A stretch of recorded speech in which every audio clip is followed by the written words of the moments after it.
Well, this has been a long journey, and it's just about over. And the more I thought about this, the mother and the bride, about probably 11 and a half months ago, started planning this whole shindig. And I'm thinking, man, they got off lucky. My job started years ago. I'm the guy that had to weed out the guys that came home. And I had to pick out the one that I thought was probably going to be the best. I only had 2 or 3 criteria that they had to meet. First, they had to look me in the eye. Second thing, they had to shake my hands. And they had to stay there for more than 2 hours. Well, Joe met all 3, but I think 2 out of the 3, he was probably told that he had to shake my hand and look me in the eye before he even came to the house. But he did pretty good.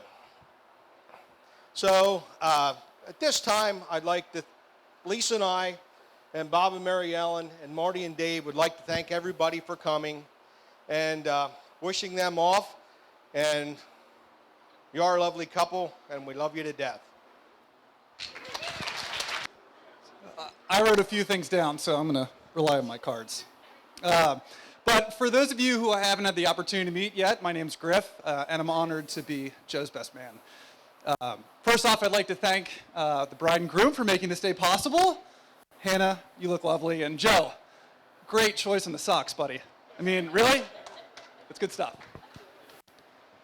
And to Mr. and Mrs. Landis for helping make this day possible. Thank you to both of you.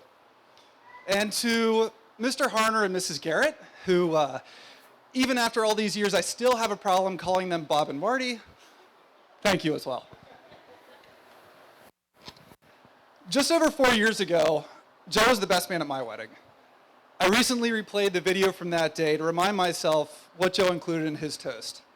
He did a fantastic job, recounting all of our life events together, from growing up in Camp Hill, attending everything from Penn State football games to Phillies games, Orioles, and Ravens games.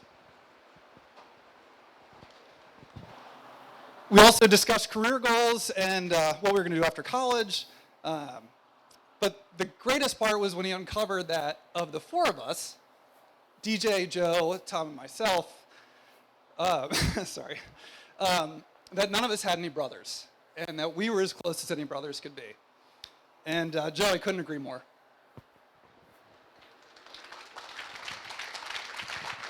So knowing that most of you weren't at my wedding to hear his toast, I just considered reusing 99% of what he said and changing his name with mine and just calling it a day.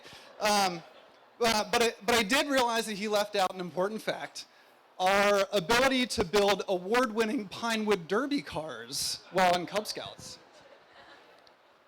So hopefully Hannah won't mind that those trophies that Joe's collected are proudly displayed on what is now their man cave. But instead of stealing his toast, I wanted to thank Joe for always being there as my sounding board for all of my major life decisions. Whether it was buying my first home after college, with a little help from your mom, or whether it was having the confidence to leave Central PA for a job in Philly, Joe has always been there for me when I needed some reassurance. And Hannah, this is one of the many reasons that I know Joe's going to be a fantastic husband. I remember when I first heard that Joe was going on a date with this new girl. He described her as a very attractive girl that graduated from Susquehanna University, a degree in education, and was a teacher, got her master's at Wilkes University. And I realized that Joe had just described my wife, Megan, to a T. Someone who Joe has known for pretty much the 10 years that her and I have been together. I started to worry that I might be the one looking for a date sometime soon. But I quickly realized that there was another great girl that had the same profile, and I couldn't be happier that you and Joe found each other.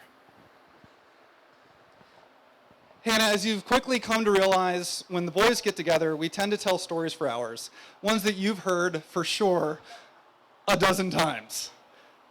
But there's one more story you haven't heard yet. So on August 20th of last year, Joe called me to let me know that he had proposed. But of course, Facebook had told me a day earlier. On the phone, Joe told me many reasons why he wanted to marry you. But unprompted, he said, Griff, she makes me a better person. And Hannah, I couldn't agree more. So if everyone could raise their glass to the new Mr. and Mrs. Harner, may you have a lifetime of happiness together. Cheers. All right, how about a big round of applause for Griff, everybody? That was awesome. We're not done yet. We've got one more for you, coming from our matron of honor, Catherine. See if I can do that. All right. Good evening. For those who may not know me, my name's Catherine. I'm Hannah's sister-in-law. Isn't this such a beautiful wedding? I'm so proud to be in this. I love you both. Every time I attend a wedding, I'm reminded of how Hannah and I became friends. I just started dating her brother, Jed, and he was in a wedding. I was supposed to be his date, but somehow, I don't know how, Hannah and I ended up going to this wedding alone together. And I thought to myself, oh, it won't be that bad. We don't know each other at all, and I'm really awkward, but it'll be fine. No, it was horrific. It was the worst wedding ever. Hannah and I had to endure 5 straight hours of live polka band music. Yeah. But thankfully, Hannah's really good-humored, and she's easy to talk to. And in true elementary school teacher fashion, she had a miniature deck of cards in her purse to help keep me occupied. And since then, we became sister-in-laws. Now she's just my sister. And I couldn't be more blessed to have her as my sister. She's trustworthy. She's fun. She's honest.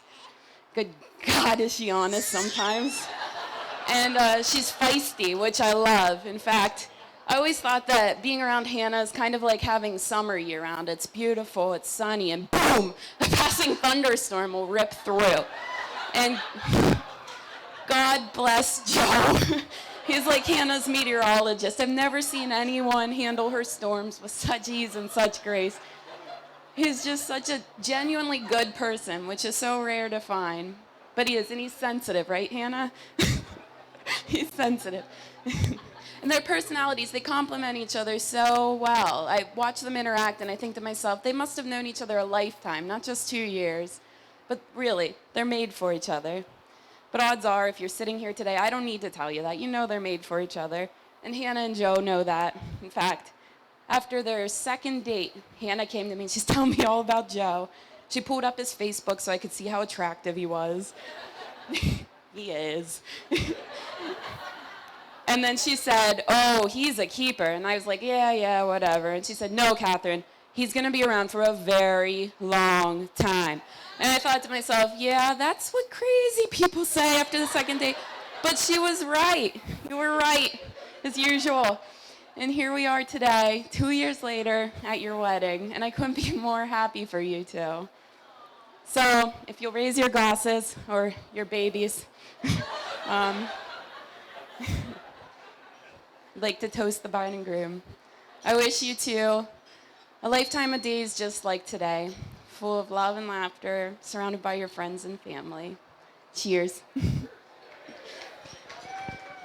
All right. Man, what a good set of speeches, everybody. A round of applause for everybody else that gave us a speech here. That's awesome.